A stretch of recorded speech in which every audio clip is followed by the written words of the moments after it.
The blood-soaked washboard slipped from Katherine Mills' raw fingers as the scorching Arizona sun beat down mercilessly on her bent back.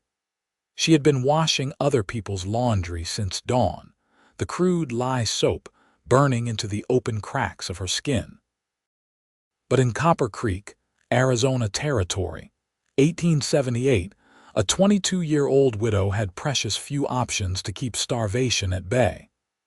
"Last one," she whispered to herself, reaching for a cowhand's filthy shirt, trying to ignore the stinging pain that shot up her arms. The water in her wooden tub had turned a murky gray hours ago, but there was no time to change it if she hoped to finish before nightfall. As she plunged the shirt into the water, fresh blood bloomed from her knuckles, turning the water a faint pink.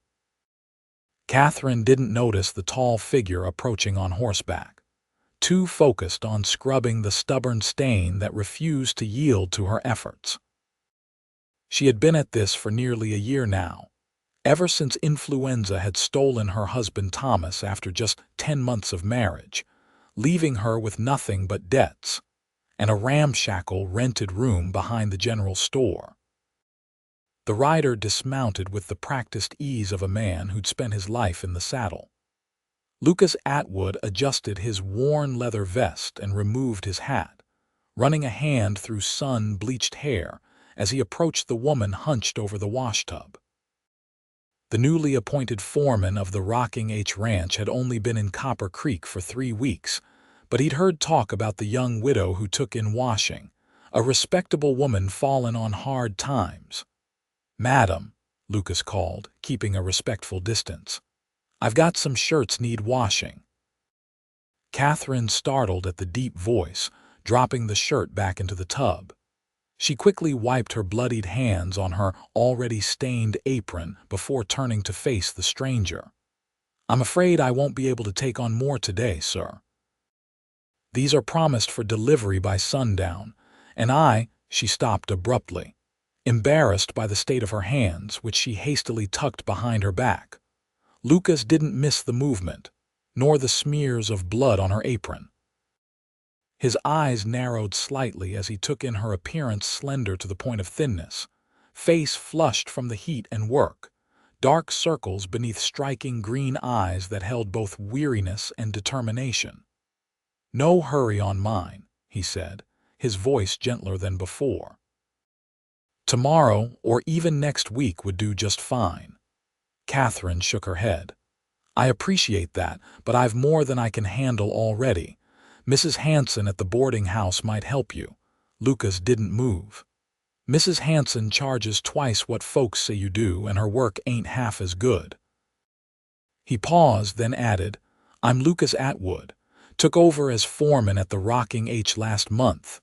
"Katherine Mills," she replied with the barest hint of a nod. "I'm truly sorry, Mr. Atwood, but I simply cannot take on more at present." She turned back to her washing, hoping he would leave. Her hands trembled slightly as she plunged them back into the water, unable to completely hide her wince. Lucas watched her for a moment longer, his jaw tightening at the sight of pink-tinged water.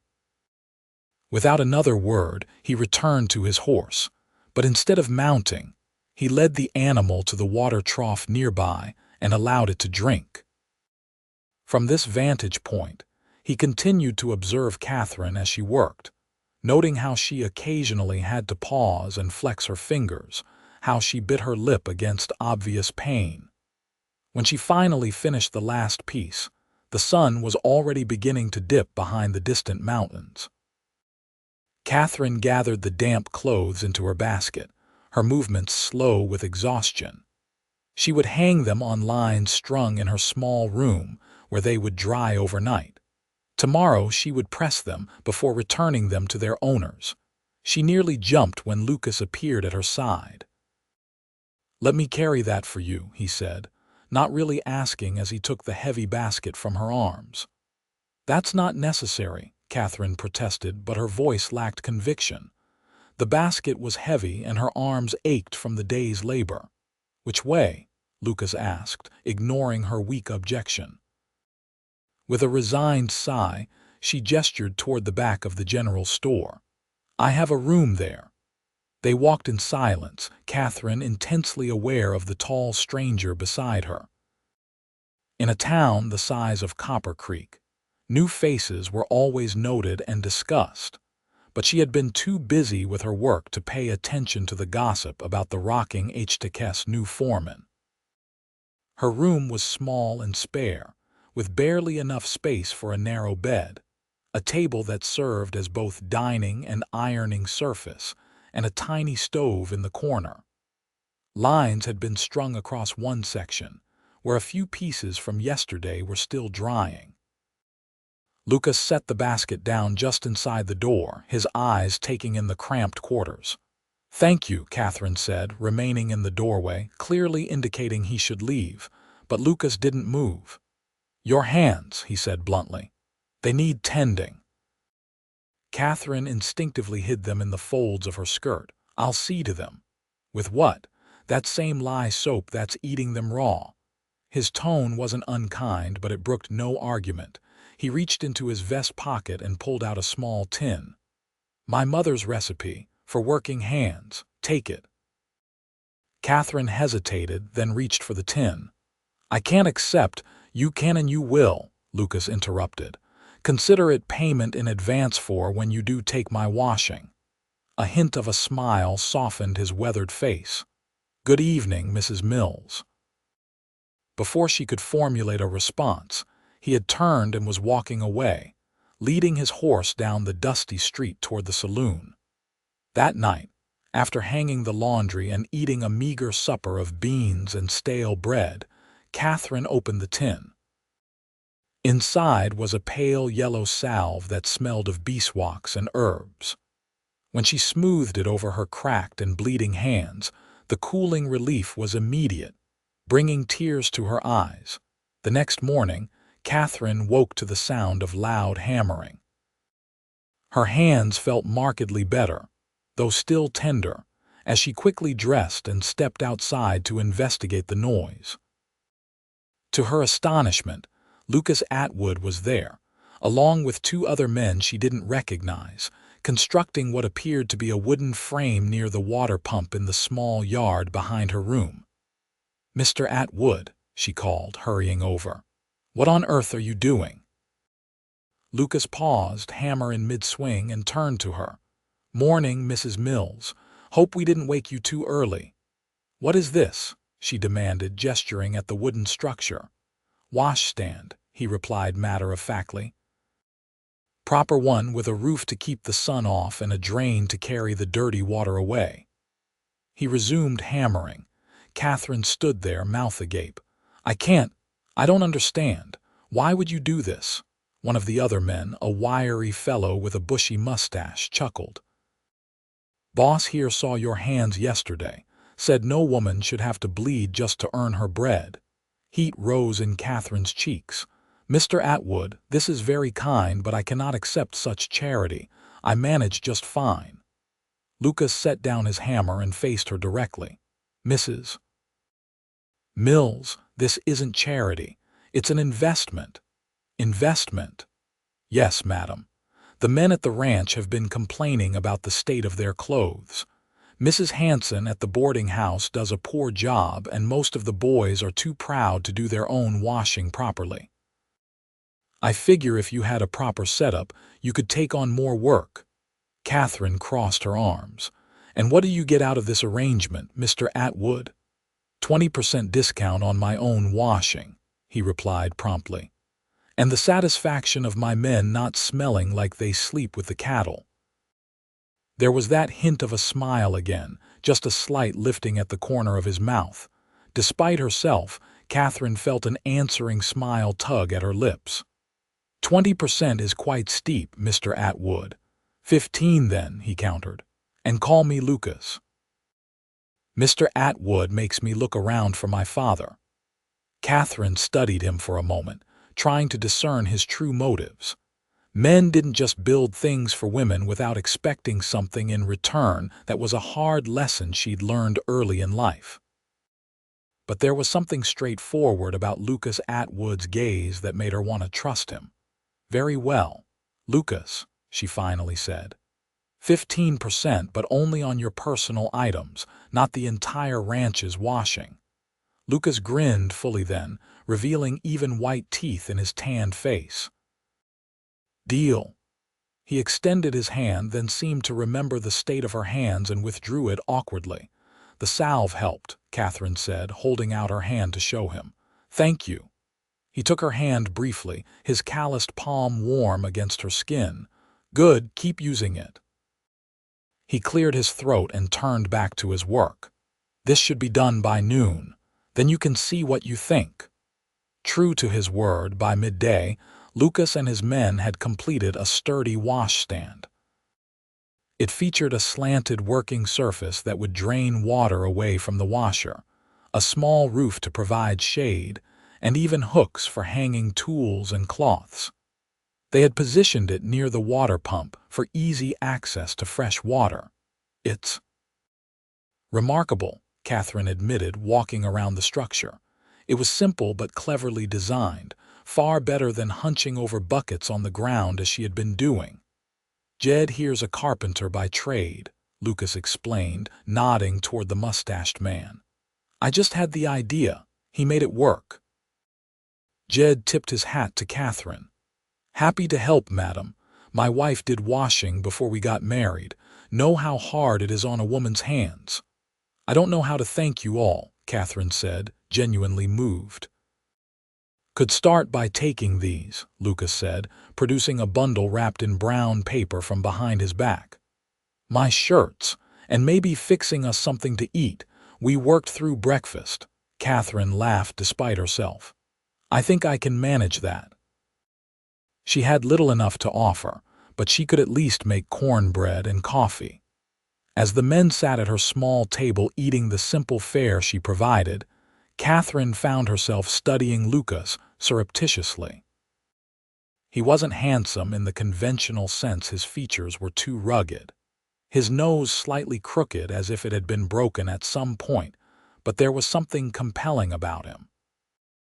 Perhaps it was the quiet confidence with which he carried himself, or the way his blue eyes crinkled at the corners when he smiled. "How long have you been in Copper Creek, Mrs. Mills?"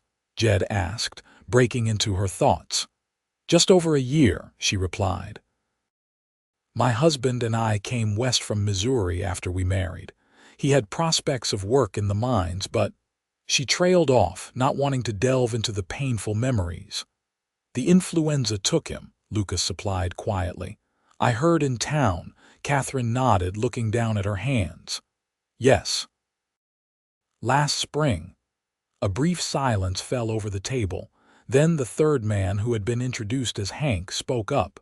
"This town's seen its share of hardship, that's for certain, but folks here look out for each other. Most of 'em, anyway."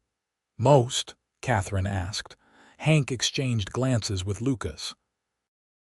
"Well, there's always them that take advantage, like that Shelby fella that owns half the businesses in town." "Edmund Shelby is my landlord," Katherine said. "He's been fair enough with me." Lucas made a non-committal sound.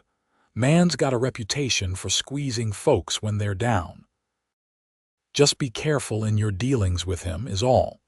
Before Katherine could ask what he meant, Lucas stood up. "We'd best be getting back to the ranch. There's work waiting, and the boss man doesn't pay us to build washstands, no matter how necessary." There was a glint of humor in his eyes that suggested he might be the boss man in question. "Thank you again," Katherine said as she walked them to the door. "I'll have your shirts ready by tomorrow, Mr. Lucas." He nodded, placing his hat back on his head. "I'll stop by to collect them and to see how the washstand works out." After they left, Katherine approached the new structure, running her hand along the smooth wooden surface. It was sturdy and practical, exactly what she needed. With this, she could indeed take on more work, perhaps even earn enough to move to a slightly better room, one with a window that let in more light. She unwrapped Lucas's bundle to find 3 shirts in need of washing. They were of better quality than most she handled, though well worn from work. She filled her buckets with fresh water, and, for the first time in months, began her washing without dreading the pain it would cause. The following weeks established a pattern. Lucas would stop by every few days, ostensibly to bring washing or collect his cleaned clothes, but often staying to make small repairs around Catherine's room or the washstand. Sometimes he brought small gifts, a piece of fresh venison after a hunting trip, a jar of honey from a farmer who owed him a favor, once even a book of poetry that he claimed was just gathering dust at the ranch house. Katherine found herself looking forward to these visits more than she cared to admit. Lucas was unlike any man she had known before, straightforward yet considerate, strong but never intimidating. He listened when she spoke, really listened, not just waiting for his turn to talk as Thomas often had. One evening in early June, Lucas arrived as Katherine was finishing her day's work. The washstand had indeed allowed her to take on more customers, and she now had a steady clientele that included most of the Rocking H Ranch hands, the school teacher, and even the young doctor who had recently set up practice in town. "You're working too hard," Lucas observed, leaning against the doorframe of her room as she ironed a shirt. Katherine glanced up, a strand of dark hair falling across her forehead. "Says the man who's in the saddle before dawn and doesn't return until after dark." Lucas shrugged. "That's different." "How so?" "I'm not a woman alone in a town full of men who might get ideas." Katherine set down the iron and straightened, stretching her back. "I can take care of myself, Lucas. I've been doing so for quite some time now." He stepped into the room, closing the distance between them. "I don't doubt it, but you deserve more than this." He gestured at the cramped quarters. "More than washing other people's dirt for pennies. We all deserve many things we don't get," Katherine replied softly. "Life isn't fair that way." Lucas was silent for a moment, studying her face. "No, it isn't," he finally agreed. "But sometimes we can make it a little more so." He reached into his pocket and pulled out a folded piece of paper. "I've been meaning to show you this." Katherine took the paper curiously and unfolded it to reveal a rough sketch of what appeared to be a small house. "What's this?" "A proper home," Lucas said, a hint of nervousness in his voice that she had never heard before. "With a real washroom built right in. On a parcel of land at the edge of the ranch property." Katherine stared at the drawing, then at Lucas, confusion evident on her face. "I don't understand." Lucas took a deep breath. "The ranch owner, Mr. Hollister, has agreed to let me build on a small plot near the creek. I've been saving to put up a house there, something modest but solid." He paused, then added in a rush, "I thought you might want to see it, give your opinion on the design." Katherine's heart began to pound so loudly she was certain he must hear it. "Why would you want my opinion on your house, Lucas?" He met her gaze directly, all pretense gone. "Because I'm hoping you might consider sharing it with me someday." The air seemed to leave the room. Katherine set the drawing carefully on the table, her hands suddenly unsteady. "Lucas, are you proposing?" "Not exactly. Not yet." He ran a hand through his hair, a gesture she had come to recognize as a sign of his discomfort. "I know it's too soon. You're still grieving Thomas, and we've only known each other a couple of months, but I wanted you to know my intentions. I'm not just stopping by to check on the washstand or bring you shirts." Katherine felt a smile tugging at her lips despite the seriousness of the moment. "I had begun to suspect as much, given that you seem to have an endless supply of shirts needing washing." Lucas's face relaxed into an answering smile. "A man has to have his excuses." He grew serious again. "I don't expect an answer now, I just wanted you to know that there could be more when you're ready." Katherine looked down at her hands. They were still reddened from work, but thanks to Lucas's salve and the improved washing conditions, they no longer cracked and bled as they once had. Similarly, Her heart still bore the scars of loss, but she could feel it healing, opening to new possibilities. "I appreciate your honesty," she said at last, looking up at him. "And I won't pretend I haven't enjoyed your company these past weeks, but marriage is a serious step, one I've taken before without fully understanding what I was getting into." Lucas nodded solemnly. "I understand. And I'm not asking for your answer now. Just think about it. Look at the plans, tell me what you might change or add." "I will," Katherine promised. "Thank you for thinking of me this way." Lucas reached out hesitantly, then seemed to make up his mind and gently took her hand in his. "There hasn't been a day since I first saw you that I haven't thought of you, Katherine Mills." Before she could respond, he brought her hand to his lips in a brief, gentle kiss, then released it and stepped back. "I should let you finish your work. Good night." After he left, Katherine sat at her small table for a long time, staring at the house plans. The drawings showed a simple structure, but with thoughtful details: a covered porch, windows positioned to catch the morning light, and, true to his word, a dedicated washroom with built-in tubs and a stove for heating water. It was more than she had dared hope for since Thomas's death had left her destitute. But was it wise to consider another marriage so soon? Thomas had been charming and full of dreams, but those dreams had turned to dust, leaving her with nothing but debts. Lucas seemed different: reliable, hardworking, kind, but could she trust her judgment after being so wrong before? The next few weeks passed in a curious state of heightened awareness. Lucas continued to visit, but there was a new undercurrent to their interactions, a sense of possibility that had not been there before. They spoke of mundane things: the weather, town gossip, books they had read, but beneath these ordinary conversations ran a deeper current of mutual understanding.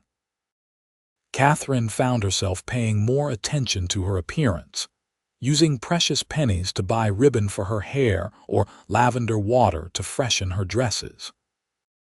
And she noticed how Lucas always arrived freshly shaved when he came to see her, his hair neatly combed despite the inevitable dust from the ride into town. July brought scorching heat to Copper Creek. Katherine's small room became almost unbearable during the day, forcing her to do most of her work in the early morning and evening hours.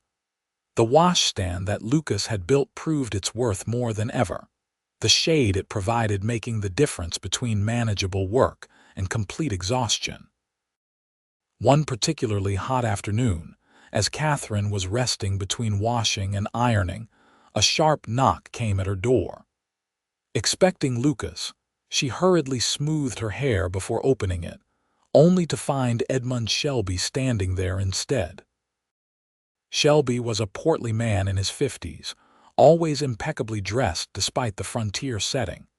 He owned the general store, the saloon, and several other businesses in town, including the building where Katherine rented her room. "Mrs. Mills," he greeted her with a thin smile. "I trust you are well." "Yes, thank you, Mr. Shelby," Katherine replied, surprised by the visit. Shelby usually sent his clerk to collect the rent. "Is there something I can do for you? May I come in? This heat is most oppressive." Katherine hesitated, then reluctantly stepped aside. It wouldn't do to offend her landlord, but she felt uncomfortable having him in her private space. Shelby entered, his eyes sweeping the tiny room with barely disguised distaste. "I've come to discuss a business proposition with you, Mrs. Mills." "Business proposition?" Katherine echoed, remaining near the door. "Yes, it has come to my attention that your enterprise has been quite successful of late." He nodded toward the piles of clean laundry waiting to be delivered. "I understand you've expanded your clientele considerably." "I have been blessed with steady work," Katherine acknowledged cautiously. "Indeed." Shelby removed a handkerchief from his pocket and dabbed at his forehead. "And I couldn't help but notice the improvements to the property. That washing apparatus outside, quite ingenious." Mr. Atwood built it, Katherine explained. It's made the work much easier. Ah yes, the rocking foreman. Shelby's tone suggested he found the connection distasteful. He seems to have taken quite an interest in your situation. Katherine felt her cheeks warm. Mr. Atwood has been kind enough to offer assistance when needed. I'm sure he has. Shelby's smile didn't reach his eyes. However, I must inform you that such modifications to rental property should have been approved by the owner. That would be me. I apologize, Katherine said, her stomach tightening with apprehension. I didn't think, no matter, Shelby interrupted with a dismissive wave. What's done is done, but it does bring me to my proposition. He paused dramatically. Given your growing business, I believe it's time to adjust your rental terms. Katherine's heart sank. I see. The current rate was established when you were a grieving widow with limited means, Shelby continued. Now that you're running what amounts to a laundry business from the premises, a 50% increase seems more than fair. 50%, Katherine gasped. Mr. Shelby, that's impossible. I'm barely making ends meet as it is. Shelby's expression hardened. Then perhaps you should consider raising your rates, or finding more lucrative ways to earn income. A young, attractive woman such as yourself has options, after all. The implication behind his words made Katherine's blood run cold. I prefer honest work, Mr. Shelby, difficult as it may be. Admirable, he replied, though his tone suggested otherwise. But the fact remains. The new rate takes effect next month. If you find it unacceptable, there are others who would gladly take this room, even small as it is. Before Katherine could respond, the door, which she had left slightly ajar, swung open fully to reveal Lucas standing there, his expression thunderous. Problem here, Katherine? He asked, his eyes fixed on Shelby. Shelby straightened his vest, clearly displeased by the interruption. A private business discussion. Atwood. Nothing that concerns you. If it concerns Mrs. Mills, it concerns me, Lucas replied evenly, stepping into the room. Katherine felt both relief at Lucas's arrival and anxiety over the confrontation brewing. Mr. Shelby was just informing me of a rent increase, she explained, trying to keep her voice steady. 50% increase, Shelby corrected, his chin lifting defiantly, reflecting the commercial use of the property. Lucas's jaw tightened. Sounds more like extortion to me. How I conduct my business affairs is none of your concern, Atwood, Shelby snapped. Unless you're planning to make an honest woman of Mrs. Mills, in which case, by all means, pay her rent yourself. Lucas took a step toward Shelby, his hands clenching into fists at his sides. You might want to choose your next words very carefully. Katherine moved quickly between the two men. Please, this isn't helping. She turned to Shelby. I'll need time to consider your terms, Mr. Shelby. Shelby adjusted his jacket, his eyes never leaving Lucas. You have until the 1st of the month. Good day, Mrs. Mills. He walked to the door, pausing to add, I suggest you keep better company. Associating with ranch hands rarely ends well for women in your position. After Shelby left, Lucas paced the small room like a caged animal. The man's nothing but a vulture, preying on those who can't fight back. He's a businessman, Katherine said wearily, sinking onto her bed. And he's right about one thing. I've been using this place for commercial purposes. Don't defend him, Lucas said sharply. He's doing this because he knows you're vulnerable and because, he stopped abruptly. Because of what? Katherine prompted. Lucas ran a hand over his face. Because of me. Because he's seen me coming here. Town's been talking. Katherine felt a flush of embarrassment. Oh. I'm sorry about that, Lucas said, his voice gentler now. I never meant to damage your reputation. My reputation has withstood worse, Katherine assured him. But this rent increase, I don't know how I'll manage it. Lucas was quiet for a moment, then said decisively, "You won't have to." "What do you mean?" "I mean it's time to build that house I showed you, with the washroom."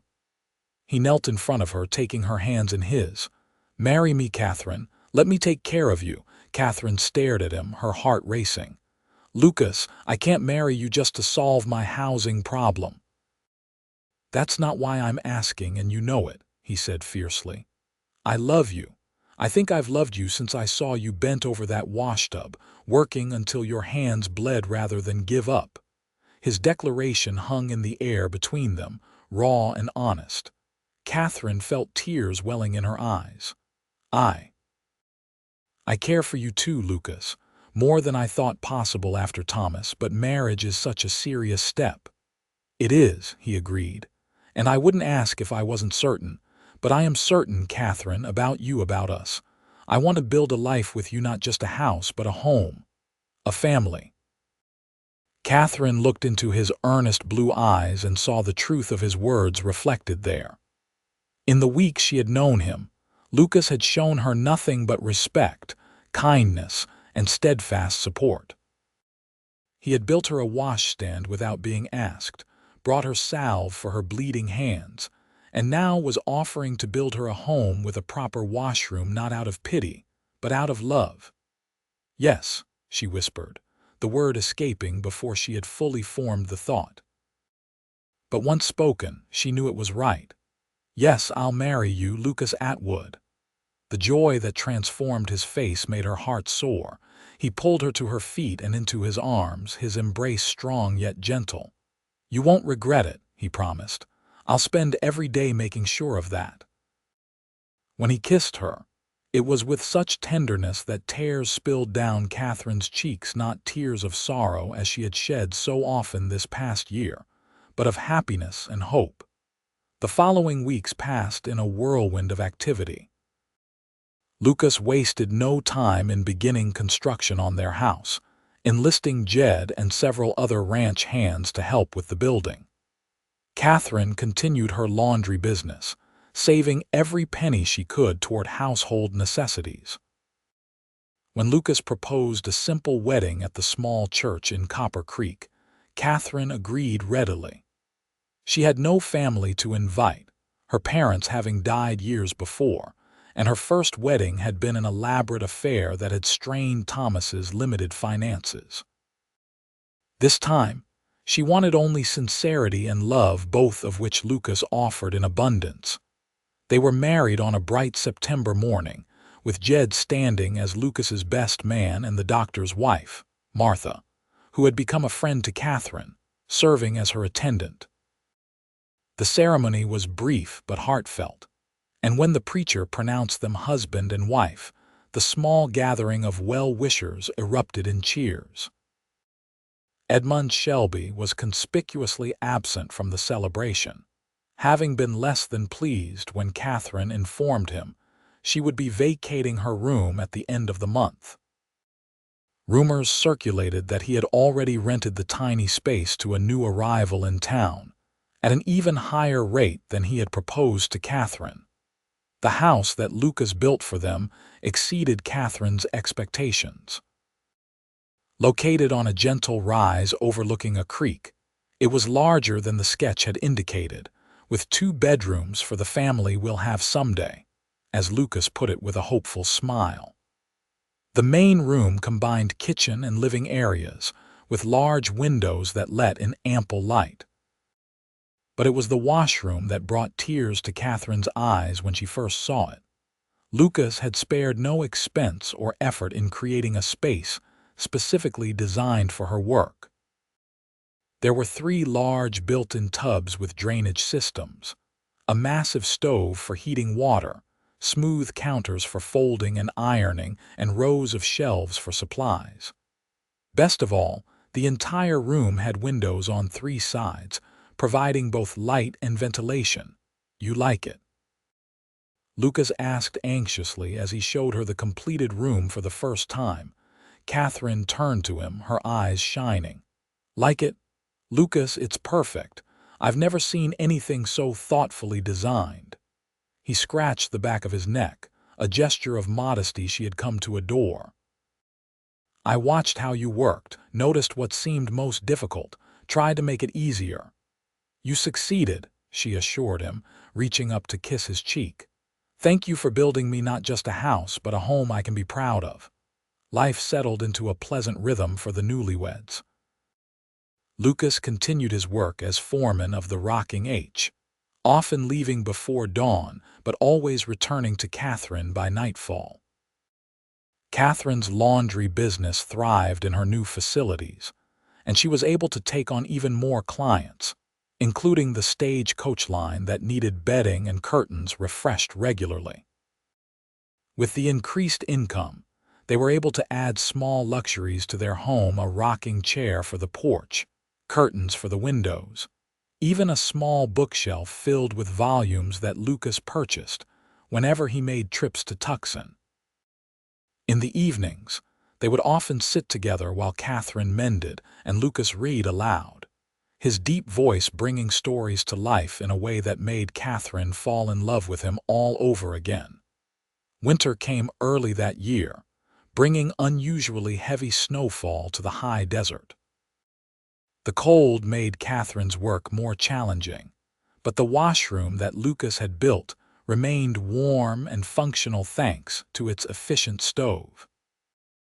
On the coldest days, she found herself saying silent prayers of gratitude that she no longer had to wash outdoors, her hands cracking and bleeding in icy water as they had the previous winter. One such snowy evening, as they sat by the fire after supper, Katherine set aside her sewing and turned to her husband with a smile that held a secret. "I have news," she said softly. Lucas looked up from his newspaper, his expression curious. "What kind of news?" "The kind that means we'll be needing that second bedroom sooner than we thought." She placed a hand over her still flat stomach, her eyes never leaving his face for a moment. Lucas seemed frozen, his eyes widening as her meaning became clear. Then he was on his knees before her chair, his hands covering hers, his face transformed by joy. "A baby," he whispered. "We're having a baby," Katherine nodded, tears of happiness spilling down her cheeks. "Dr. Parker confirmed it yesterday. Come summer, there will be 3 of us in this house you built." Lucas gathered her into his arms, his embrace gentle as if she had suddenly become fragile. "Katherine," he murmured against her hair. "My beautiful Katherine, thank you for this gift." As spring returned to the Arizona territory, bringing wildflowers and warming breezes, Katherine's body blossomed with new life. Lucas became even more attentive, insisting she hire help for the laundry business despite her protests that she was perfectly capable of continuing her work. "The doc says you need rest," Lucas argued when she objected to his hiring of a young Mexican woman named Alina to assist with the washing. "And I didn't build that washroom just to have you work yourself to exhaustion in it." "I'm with child, not ill," Katherine retorted, but she secretly appreciated his concern, especially as her pregnancy progressed, and the summer heat made her work increasingly taxing. Alina proved to be a blessing, not only for her willing hands but for her companionship. Having grown up in a large family just across the border, she had a wealth of knowledge about childbirth and infant care that she happily shared with Katherine, whose own mother had died before imparting such wisdom. "The baby is strong," Alina declared one afternoon as they folded sheets together, Katherine's 7-month belly making the task somewhat awkward. "I can tell by how he kicks. A boy, I think." "Lucas would like that," Katherine admitted with a smile. "Though he says he'd be just as happy with a daughter." Alina nodded approvingly. "Señor Lucas is a good man, not like many husbands who care only for sons." "He is a good man," Katherine agreed, thinking of how Lucas had transformed her life in just over a year from a widow washing laundry, until her hands bled to a beloved wife with a beautiful home and a child on the way. Sometimes it seemed almost too perfect, too blessed, as if it might all disappear like morning mist. As if sensing her thoughts, the baby kicked vigorously, bringing Catherine's attention back to the present. This was real, this home, this marriage, this child. And she was determined to cherish every moment of it. On a sweltering August morning, Catherine's labor began. Lucas had already left for the ranch, but Alina was there, calmly sending the young son of a neighbor to fetch both the doctor and Lucas. By the time Lucas galloped into the yard, white-faced with worry, Katherine was well into the process of bringing their child into the world. The labor was long and difficult. As afternoon turned to evening and then to night, Dr. Parker's expression grew increasingly concerned, though he tried to hide it from Lucas, who paced the porch like a caged mountain lion, only allowed into the bedroom occasionally to offer Katherine words of encouragement. "She's small," the doctor murmured to Alina during one of Lucas's brief visits with his wife, "and the baby seems large. If things don't progress soon." He didn't need to finish the sentence. Both knew that childbirth could be as dangerous as any frontier hazard, claiming the lives of even the strongest women. But Katherine had survived a year of washing laundry until her hands bled, had endured the loss of her first husband and the near destitution that followed, had rebuilt her life through sheer determination. She was not about to be defeated now, with so much to live for. As dawn broke over the distant mountains, with one final, tremendous effort, Katherine brought her son into the world, a robust, red-faced boy with a powerful set of lungs that he immediately put to use. "A boy, Doctor," Parker announced triumphantly as he handed the squalling infant to Alina to clean and swaddle. "And a fine one at that." Lucas, who had been holding Katherine's hand through the final stages of labor, his face ashen with fear for her, broke into a smile of such radiant joy that it seemed to illuminate the entire room. "We have a son," he whispered to Katherine, pressing his lips to her damp forehead. "You did it, my brave girl." Katherine, exhausted beyond words but filled with a fierce, overwhelming love, could only nod as tears slipped down her cheeks. When Alina placed the swaddled infant in her arms moments later, she gazed down at his tiny, perfect face with wonder. "What shall we call him?" Lucas asked softly, perching on the edge of the bed to admire their creation. Katherine studied the baby's features, Lucas's strong chin, perhaps, but her dark hair. "William," she decided. "After my father, William Lucas Atwood." "It's a fine name," Lucas agreed, his voice thick with emotion. "A strong name for a strong boy." As the first rays of sunlight filtered through the bedroom window, painting the small family in a golden glow, Katherine felt a sense of completion unlike anything she had ever known. From the lonely widow washing laundry until her hands bled to this moment of perfect happiness, it had been a journey of hardship and healing, of loss and love. She looked up at Lucas, who was gazing at their son with such tenderness it made her heart ache, and silently thanked whatever fate or providence had brought this good, steadfast man into her life. The home he had built for her, with its special washroom designed with such care, was more than just shelter. It was a physical manifestation of his love, a promise kept, a new beginning. "I love you," she whispered, reaching for his hand. Lucas's fingers intertwined with hers, strong and calloused from hard work but infinitely gentle in their touch. "And I love you, Katherine Atwood, more than I have words to say." As little William dozed in her arms, Katherine thought of all the days to come, watching their son grow, perhaps welcoming more children, building a life rich with love and purpose. The hardships of the past had not been forgotten, but they had been transformed, like rough ore in a smelter, into something precious and enduring. Outside, the Arizona sun climbed higher in the sky, promising another day of heat and labor. But inside the house that Lucas built, with its special washroom that had saved her hands from bleeding, Katherine knew only the cool shade of contentment and the warmth of being truly, deeply loved. The years that followed brought both joys and challenges to the Atwood family. William grew into a sturdy, curious boy with his father's blue eyes and his mother's quiet determination. When he was 3, a sister joined the family, little Emma, named after Lucas's mother, with dark curls and a smile that could charm birds from the trees. Katherine's laundry business continued to thrive, with Alina becoming more of a partner than an employee as time went on. They expanded the operation, hiring 2 more women from town and establishing a reputation that extended beyond Copper Creek to neighboring settlements. The washroom that Lucas had built became the heart of a successful enterprise, allowing Katherine to contribute significantly to the family's prosperity while still being present for her children. Lucas's position at the Rocking H grew more secure with each passing year.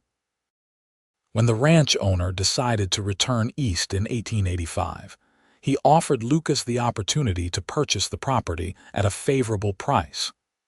With the savings from both their labors and a small loan from the Territorial Bank, the Atwoods became landowners in their own right.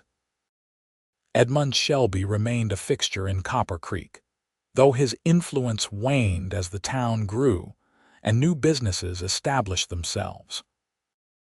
Occasionally, Katherine would encounter him on her trips into town, his once dismissive attitude now replaced by a grudging respect for the woman who had risen from destitute widow to successful businesswoman and rancher's wife. Mrs. Atwood, he would acknowledge with a stiff nod, to which Katherine would respond with a polite smile, feeling neither triumph nor resentment. Life had taught her that true success lay not in proving others wrong, but in building something meaningful and lasting. On the 10th anniversary of their wedding, Lucas surprised Katherine by adding a final touch to the home he had built for her, a proper bathing room adjacent to their bedroom, with a large copper tub and a system for heating and piping water directly from the kitchen. "Your hands will never bleed from work again, not while I have breath in my body," he told her as he showed her the new addition, his voice as earnest as it had been when he first proposed marriage. Katherine, her beauty matured but undiminished by the years and the births of their children, looked up at the man who had changed her life with a simple act of kindness on a scorching day so long ago. "They haven't bled since you built me that first washstand," she reminded him, taking his weathered hands in her smooth ones. "You saved me in more ways than you know, Lucas Atwood." He shook his head, drawing her close. "No, Katherine, we saved each other." As they stood together in the home, they had built not just the physical structure, but the life they had created within it. Katherine reflected on the journey that had brought them here. From the desperate days when she washed laundry until her hands bled to this moment of peace and prosperity, it had been a path of hardship and healing, of work and reward. And through it all, the love that had begun with a cowboy's concern for a widow's bleeding hands had only grown stronger, deeper, more resilient, like the house he had built for her, standing firm against the desert winds, a shelter and a sanctuary for all the years to come. In the distance, William's laughter mingled with Emma's as they played in the yard, their voices carrying on the clear Arizona air. Soon they would come running in, full of stories and questions, seeking the comfort and security that Katherine and Lucas had worked so hard to provide. "I think," Katherine said softly, leaning into her husband's embrace, "that we are the wealthiest people in all the Arizona Territory." Lucas's arms tightened around her, his chin resting on the top of her head. "That we are, my love, that we are." And as the sun began its descent toward the western mountains, painting the sky in shades of gold and crimson. Katherine knew with absolute certainty that the happiness they had found was no fleeting moment, but a lasting legacy built with the same care and devotion as the home and washroom that had saved her hands from bleeding and her heart from despair.